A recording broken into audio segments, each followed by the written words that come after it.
먼저 오늘부터 시작되는 수요성서 연구 룻기와 에스더 이 시간 함께 해주신 여러분 모두 주님의 이름으로 환영하고 축복합니다. 네, 오늘 수요성서 연구 역사상 가장 많은 분이 오신 것 같아요.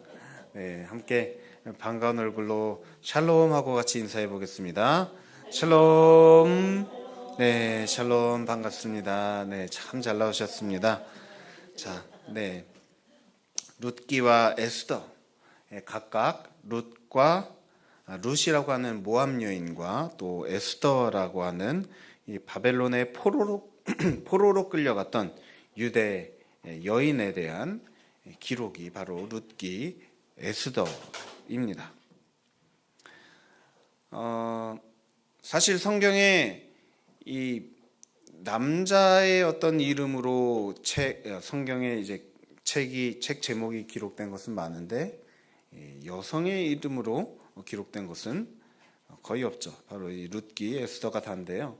그 중에서도 우리가 먼저 살펴볼 이 룻기 말씀은 이 성경에서 유일하게 이방인을 게다가 또 여인을 주인공으로 하는 책, 그리고 그 또 제목이기도 합니다.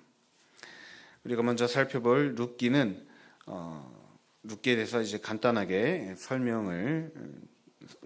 소개하는 시간을 가지려고 합니다. 자, 이 룻기는 출애굽 이후에 이스라엘 백성들이 가나안 땅에 정착한 다음에 이 사사들이 이스라엘 백성들을 다스리던 시기에 대해서 기록한 사사기. 이제 성경 순서상으로도 사사기 다음에 바로 룻기가 나옵니다. 그런데 이게 거의 동일한 시기에 그렇게 일어난 사건이라고 보통 그렇게 봅니다. 룻기는 이 모압 여인을 주인공으로 하는 책입니다.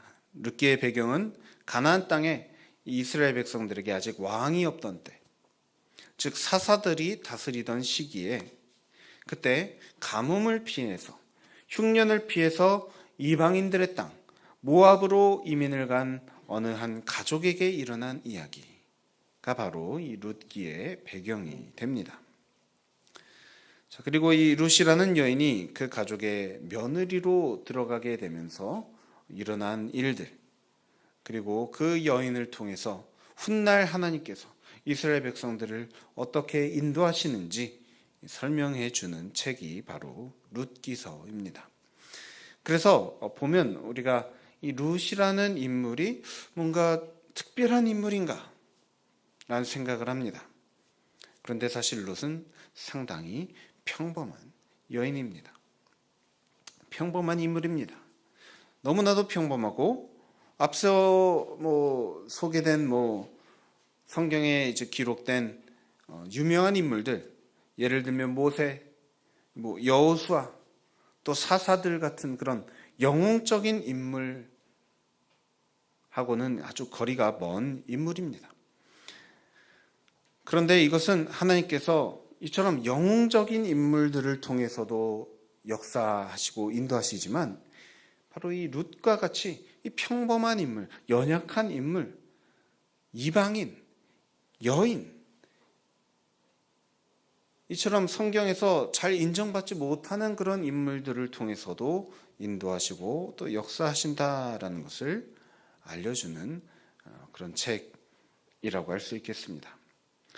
평범한 이방 여인을 통해서 이스라엘 백성들을 이끌어 가시는 하나님의 섭리를 발견하는 책 룻기를 통해서 저와 여러분 또한 하나님의 인도하심을 우리의 인생 속에서 더욱더 깊이 깨닫는 시간 되기를 소원합니다. 자, 이제 먼저 오늘 말씀을 보시겠습니다. 오늘 보실 말씀 룻기 1장 1절에서 14절 말씀인데요.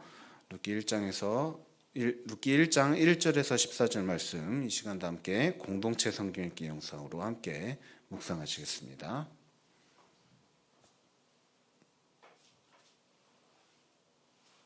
룻기 제1장.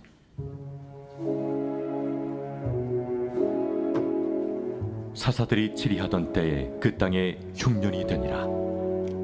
유다 베들레헴의 한 사람이 그의 아내와 두 아들을 데리고 모압 지방에 가서 거류하였는데 그 사람의 이름은 엘리멜렉이요 그의 아내의 이름은 나오미요 그의 두 아들의 이름은 말론과 기론이니 유다 베들레헴 에브랏 사람들이더라.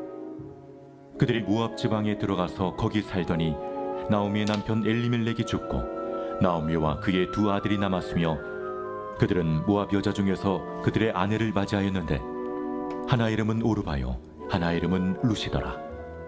그들이 거기 거주한 지 10년쯤에 말론과 기럨 두 사람이 다 죽고 그 여인은 두 아들과 남편의 뒤에 남았더라. 그 여인이 모압 지방에서 여호와께서 자기 백성을 돌보시사 그들에게 양식을 주셨다 함을 듣고 이에 두 며느리와 함께 일어나 모압 지방에서 돌아오려 하여 있던 곳에서 나오고 두 며느리도 그와 함께하여 유다 땅으로 돌아오려고 길을 가다가 나오미가 두 며느리에게 이르되 너희는 각기 너희 어머니의 집으로 돌아가라. 너희가 죽은 자들과 나를 선대한 것 같이 여호와께서 너희를 선대하시기를 원하며 여호와께서 너희에게 허락하사 각기 남편의 집에서 위로를 받게 하시기를 원하노라. 하고 그들에게 입맞춤에 그들이 소리를 높여 울며 나오미에게 이르되 아니니이다. 우리는 어머니와 함께 어머니의 백성에게로 돌아가겠나이다. 내 딸들아, 돌아가라. 너희가 어찌 나와 함께 가려느냐? 내 태중에 너희의 남편들 아들들이 아직 있느냐? 내 딸들아, 되돌아가라. 나는 늙었으니 남편을 두지 못할지라. 가령 내가 소망이 있다고 말한다든지 오늘 밤에 남편을 두어 아들들을 낳는다 하더라도 너희가 어찌 그들이 자라기를 기다리겠으며 어찌 남편 없이 지내겠다고 결심하겠느냐? 내 딸들아, 그렇지 아니하니라. 여호와의 손이 나를 치셨으므로 나는 너희로 말미암아 더욱 마음이 아프도다. 그들이 소리를 높여 다시 울더니 오르바는 그의 시어머니에게 입맞추되 룻은 그를 붙쫓았더라. 아멘.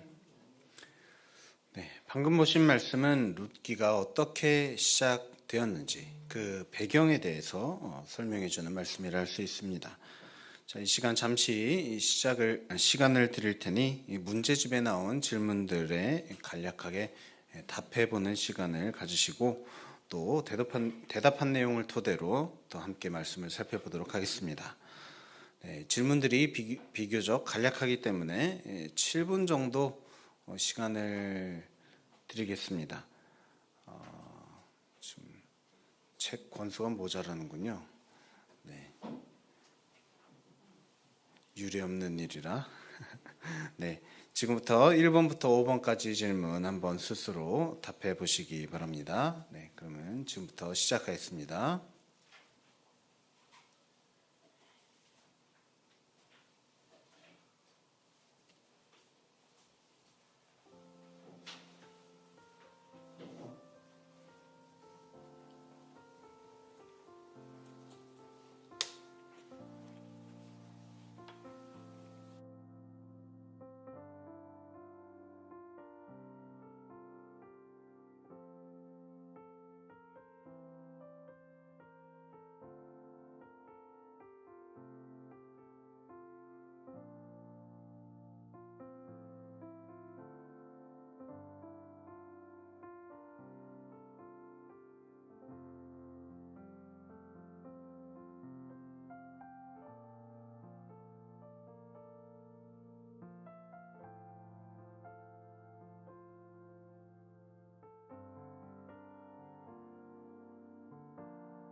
1분 남았습니다.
시간이 다 되었는데 아직 시간들 더 필요하시죠?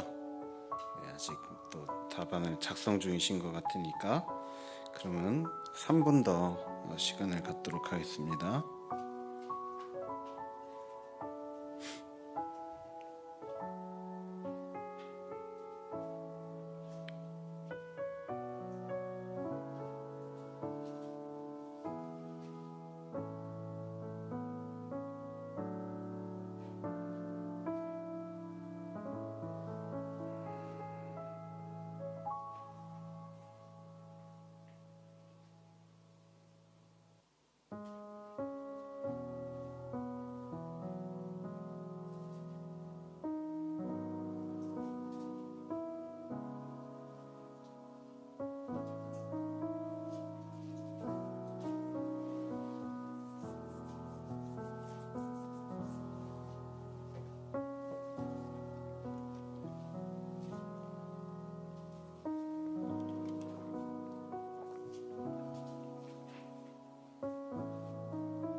마지막 1분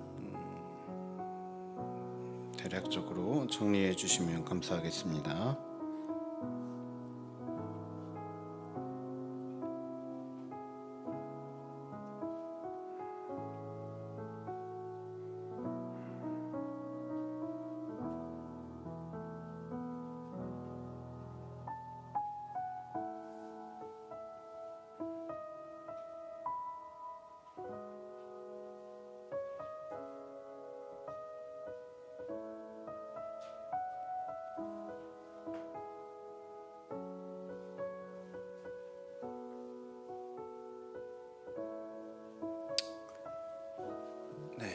이제 저를 봐주시면 감사하겠습니다.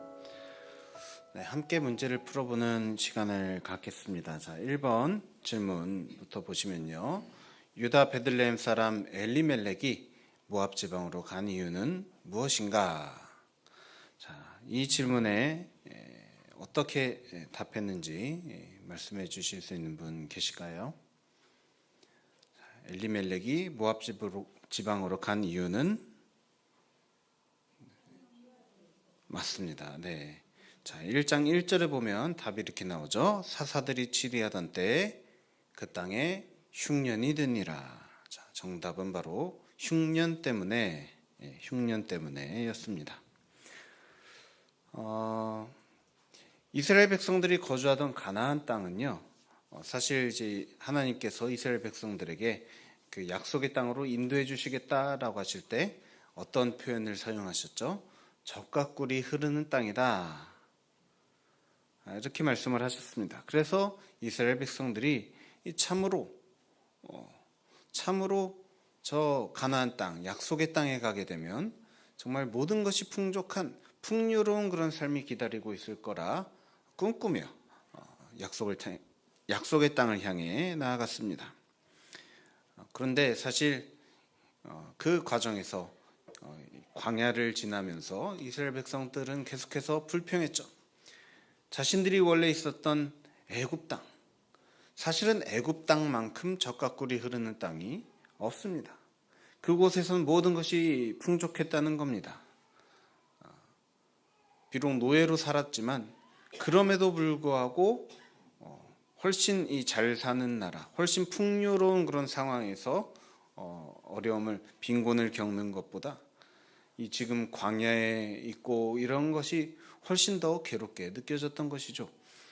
그리고 나서 이제 가나안 땅에 들어가게 되었는데, 이 가나안 땅은 하나님 말씀대로 이 젖과 꿀이 흐르는 땅이 그 사람들의 그 생각처럼 젖과 꿀이 흐르는 땅이 아니었고, 사실은 흉년이 꽤나 자주 찾아오던 땅이었던 것 같습니다.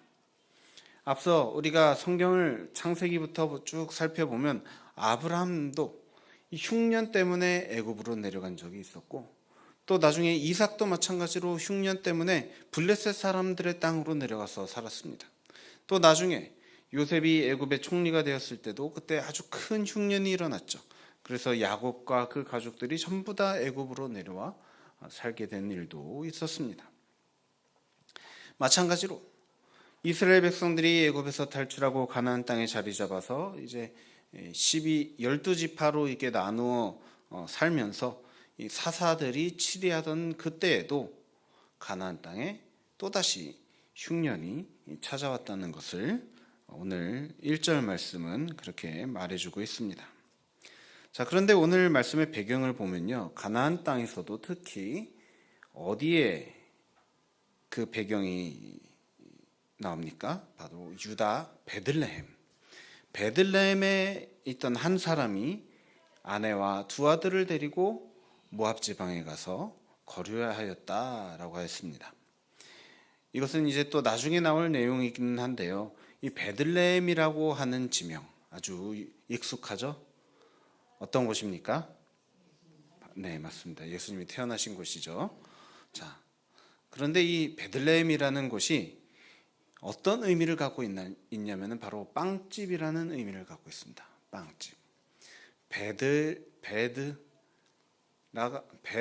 베드라는 것이 이제 빵이라는 뜻이고요. 이제 레헴이 이제 집이라는 의미를 갖고 있는데, 그러니까 어떻게 보면 이름은 빵집입니다. 근데 거기에 이제 흉년이 찾아와서 그곳을 떠나야 되는, 먹을 것이 없는 그런 상태의 베들레헴은 사실 이제 빵 없는 빵집이나 마찬가지라 할 수 있을 정도로 그 당시 사사들이 치리하던 때의 베들레헴의 상황이 마치 텅 빈 빵집과도 같은 그런 상황이었다라고 이해할 수 있겠습니다. 자, 베들레헴은 어째서 이처럼 빵이 없는 빵집이 되었을까요? 여러 가지 이유가 있겠지만, 자, 계속해서 일어나는 그런 일들을 살펴보면 왜 빵 없는 빵집이 되었는지 어느 정도 유추할 수 있습니다. 자, 바로 이때 베들레헴 출신의 한 사람이 가족들을 이끌고 흉년을 피해서 모압에 가서 모압 사람들과 거류하였다 하였습니다. 계속해서 이번 질문 보시면 엘리멜렉의 가족의 구성원은 누구이며 집안의 위기는 어떻게 찾아왔는가? 자, 여기에 대한 답은 어떻게 적으셨을까요? 자, 가족의 구성원 누구 있었죠? 네, 맞습니다. 자, 엘리멜렉 가장 남편, 그리고 이제 나오미 아내, 그리고 그 아들, 두 아들 말론과 기럨, 4인 가족이죠. 그리고 어떤 위기가 어떻게 찾아왔죠?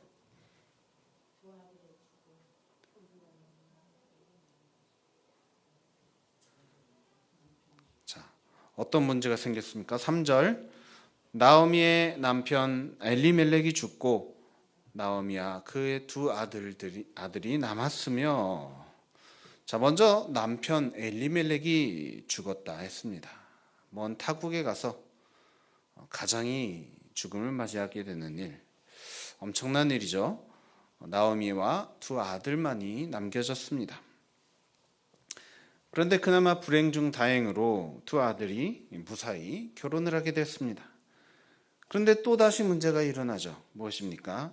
바로 말론과 기럨, 나오미의 두 아들이 그 모압 며느리들만을 남겨두고 둘 다 급작스런 죽음을 맞이한 것입니다. 이로써 나오미 집안에는 누구만 남았습니까? 세 사람의 여자인데 그냥 여자가 아닙니다.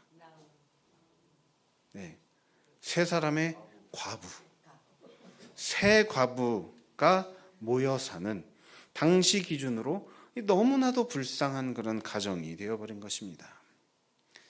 당시 이 여인들은 사회적으로 별 이렇게 대우를 받지 못하고 지내던 그런 때였기 때문에 오늘날의 과부도 사실 불쌍하다 할 수 있는데, 이 과거 그 당시에 이 과부가 3명이나 모여 사는 가정이라니 참으로 참 답답한 그런 상황이 된 것이죠.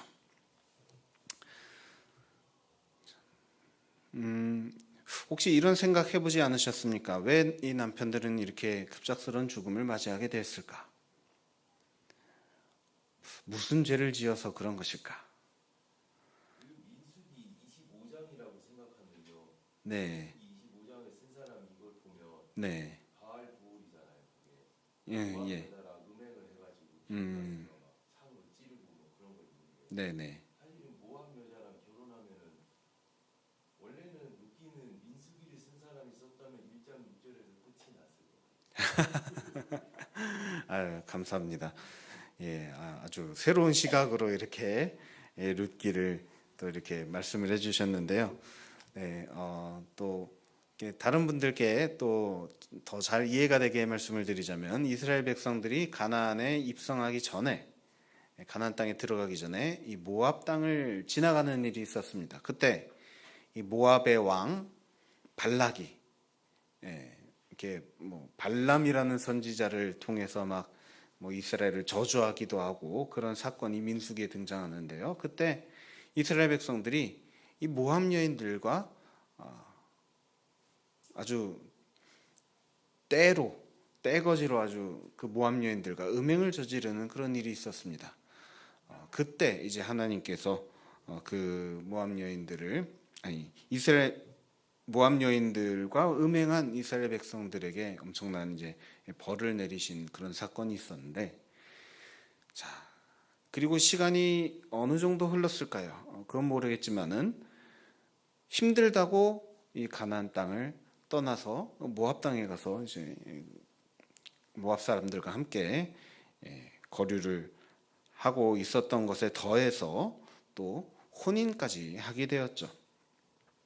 자, 그래서 우리 최 집사님 말씀대로 정말 민수기의 저자가 이 모습을 봤을 때는 얘네들은 저주받아 마땅한 사람들이라고 그렇게 보았을 겁니다.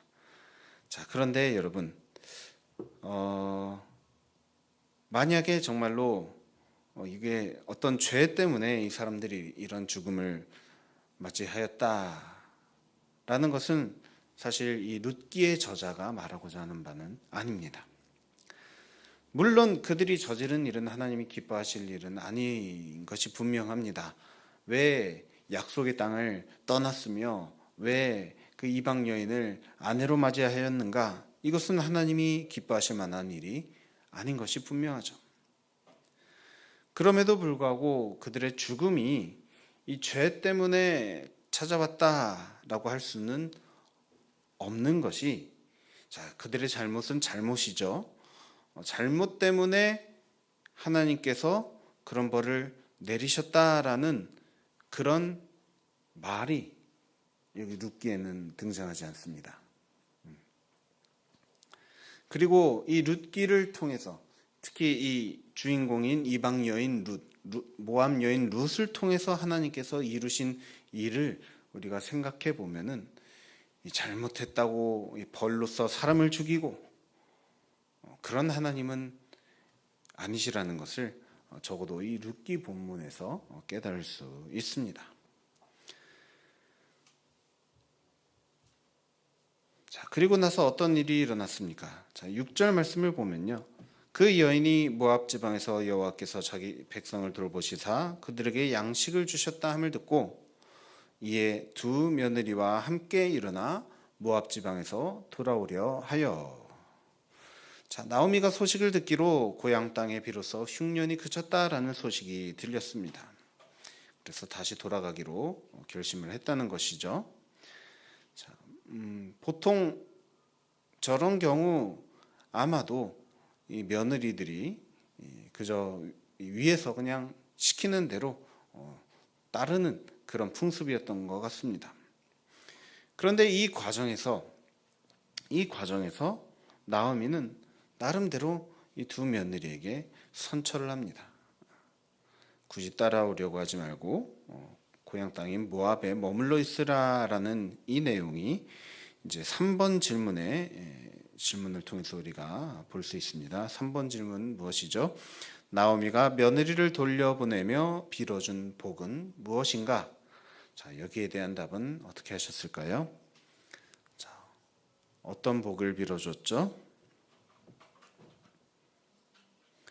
자, 나오미가 한 말을 그대로 한번 읽어보겠습니다. 8절과 9절 말씀 이 시간 다 같이 한 목소리로 읽겠습니다. 나오미가 두 며느리에게 이르되 너희는 각기 너희 어머니의 집으로 돌아가라. 너희가 죽은 자들과 나를 선대한 것 같이 여호와께서 너희를 선대하시기를 원하며 여호와께서 너희에게 허락하사 각기 남편의 집에서 위로를 받게 하시기를 원하노라. 아멘. 자, 나오미는 두 며느리에게 이와 같이 말했습니다. 자, 먼저 너희 어머니의 집, 즉 친정집으로 돌아가라. 자, 그러면서 복을 이렇게 주죠. 자, 너희가 나를 잘 섬겨준 것 같이 하나님께서 너희도 잘 대해 주시기를 빈다. 그리고 비록 과부지만 평생을 과부로 살 것이 아니라 이 새 남편도 만나고 해서 가정을 꾸려서 좀 위로를 받기를 바란다. 너무나도 아름다운 마음이죠. 자, 그러자 이 며느리들이 어떻게 반응합니까? 9절 후반부와 10절을 보면 그들이 소리를 높여 울며 나오미에게 이르되 아니니이다. 우리는 어머니와 함께 어머니의 백성에게로 돌아가겠나이다. 자, 우리 생각에는 이방 며느리라고 그러니까 이 모압 여인이라고 그러니까 뭔가 이 나쁜 사람일 것 같은 그런 이미지가 있잖아요. 그런데 실제로 이들이 나오미에게 대하는 이 대답을 보면은 상당히 시어머니를 존중하고 또 의리를 지키려고 하는 그런 모습이 보입니다. 이것만 보더라도 비록 이 말론과 기론이 이방 여인들하고 결혼한 것이 아쉬운 일이기는 하지만 나쁜 사람들을 만난 것은 아니었다라고 깨닫습니다. 자, 이처럼 자신들에게 먼저 호의를 베풀어 준 시어머니 나오미에게 이 끝까지 같이 가겠다라고 대답한 이 며느리들한테 이 나오미는 과연 또 어떻게 말을 했을까요? 자, 이것이 네 번째 질문이죠. 네 번째 질문. 자, 무엇이죠? 나오미가 울며 떠나지 않겠다는 며느리들에게 다시 권면하는 세 가지 내용은 무엇인가? 자, 나오미가 며느리들을 재차 권면합니다. 자, 어떤 것들을 권면했죠?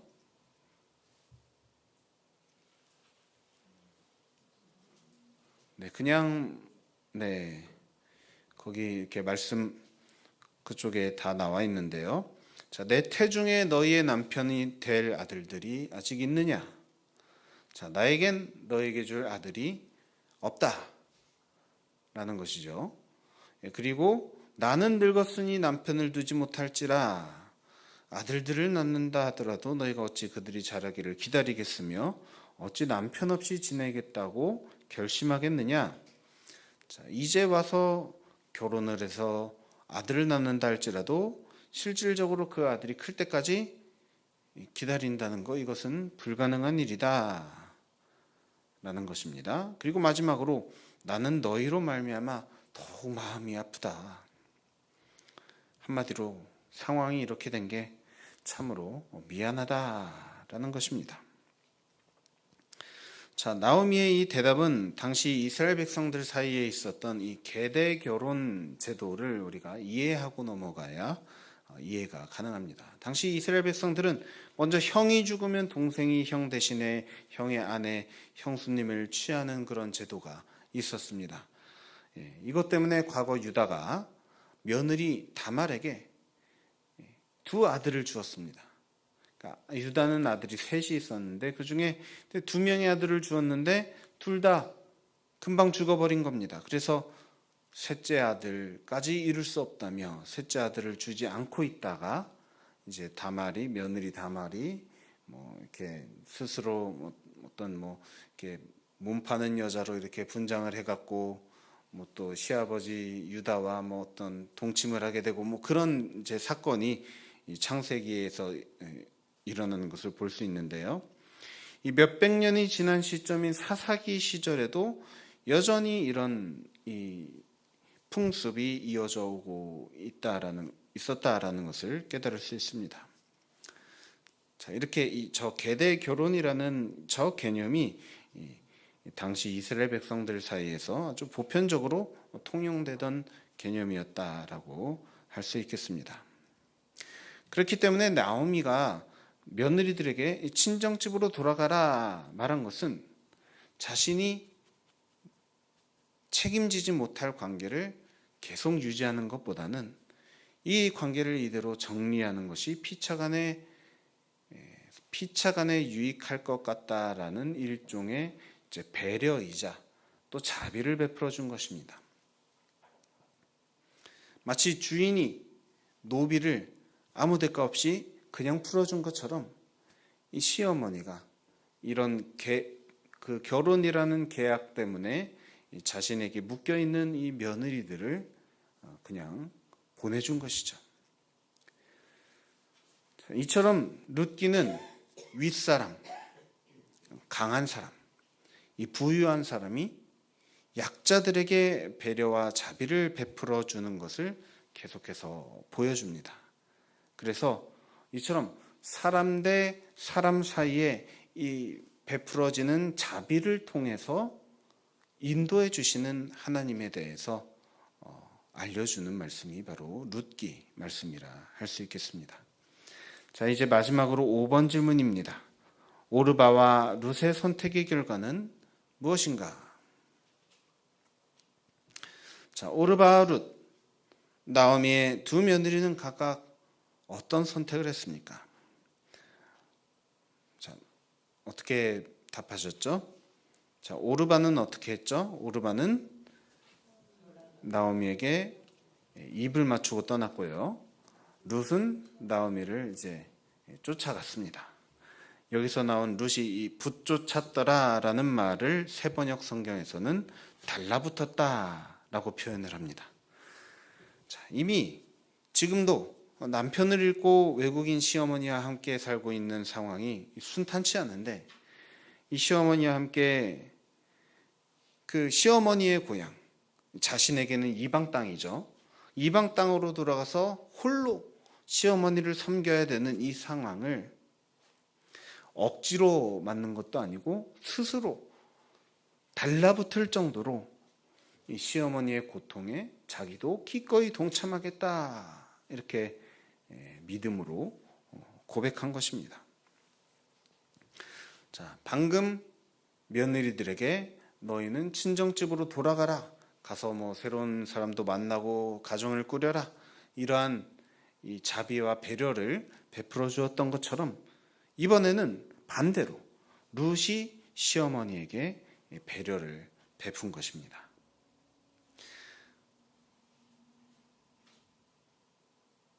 여기서는 이제 그 나오미는 이미 며느리들을 보내주겠다 했으니 이제 결정은 며느리들이 할 수 있는 것이죠. 그래서 그 결정권을 가진 며느리들 중에서 이 오르바는 그냥 떠나버렸고 룻은 배려를 베풀기로, 자비를 베풀기로 결정한 것입니다. 이처럼 서로가 서로에게 자비로운 마음으로 배려를 베풀 때 참으로 아름다운 이야기가 우리 삶을 통해서 그려지게 된다라는 것이 룻기의 저자가 오늘날 우리들에게 전하는 이야기입니다. 여러분, 이것은요 어느 한쪽이 잘해준다고 되는 것이 아닙니다. 이러한 모습을 보면서 혹시 여러분 떠오르는 사람들이 있습니까? 우리 시어머니는 참, 아니면 우리 며느리가 좀 제발 저랬으면 하면서 어느 한쪽한테만 자비와 배려를 바랄 것이 아니라 우리 스스로가 먼저 하나님이 주신 마음으로서 자비를 베풀고 살아가면 그렇게 뿌려진 씨앗이 마침내 아름다운 열매를 맺게 될 줄 믿습니다. 자, 이처럼 룻기는요 상당히 이 암울한 분위기로 시작을 합니다. 그렇죠? 흉년이 들어서 고향 땅을 떠나 외국에 나가서 살다가 남자들이 모조리 죽었다. 너무나도 암울한 그런 이야기로 시작을 합니다. 이런 엄청난 슬픔을 당한 나오미가 그 슬픔에 빠져서 주변을 돌아보지 못하고 그냥 절망하고 있을 법도 한데 이 나오미라는 인물이 참으로 훌륭한 것이요. 자기가 여전히 챙겨줘야 될 사람, 여전히 책임져야 될 이 대상들에 대해서 이 자비로운 마음으로 배려를 해주었습니다. 그때 이 자신의 삶과 또 그 룻의 삶 모두에게 하나님의 이 자비로운 은총이 임하게 되는 것을 룻기서를 전체를 통해서 우리가 봅니다. 부디 간절히 바라옵기는 룻기를 우리가 묵상하고 또 공부하면서 저와 여러분 또한 이런 자비와 또 배려의 마음과 또 그런 태도로서 하나님의 도구로 더욱더 쓰임받는 저와 여러분 모두 되시길 간절히 소원하고 축복합니다. 나를 사랑의 도구로, 나를 평화의 도구로, 나를 배려의 도구로 누구에게 보내실까요?